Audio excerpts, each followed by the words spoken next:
बिस्मिल्लाहिर्रहमानिर्रहीम। अस्सलाम वालेकुम दोस्तों, मैं उम्मीद करता हूँ कि आप सब दोस्त खैरियत से होंगे और मैं अपने तमाम दोस्तों के लिए दुआ करता हूँ ताकि तमाम दोस्त अपने ईमान में रखें।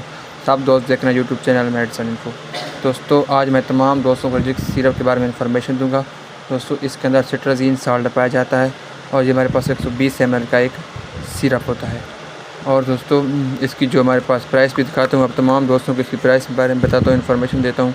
इसकी प्राइस है 144 और ये एक आप इसकी यूज़ चैनल बढ़ते हैं दोस्तों, एंटी एलर्जिक सिरप है। जैसे कि इनके अलामात अक्सर छींकें आना, नाक का बहना, आँखों की ख़ारिश, पानी बहना, नाक और गले में ख़ारिश, जल्द की ख़ारिश, किसी भी किस्म की ख़ारिश हो तो आप इस सिरप का इस्तेमाल कर सकते हैं।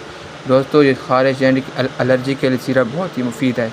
अगर दोस्तों आपने मुकम्मल वीडियो देखनी है तो लिंक डिस्क्रिप्शन में दूँगा। मुकम्मल वीडियो देखने के लिए मेरे यूट्यूब चैनल मेडिसिन को सब्सक्राइब करें। ओके, अल्लाह हाफ़िज़।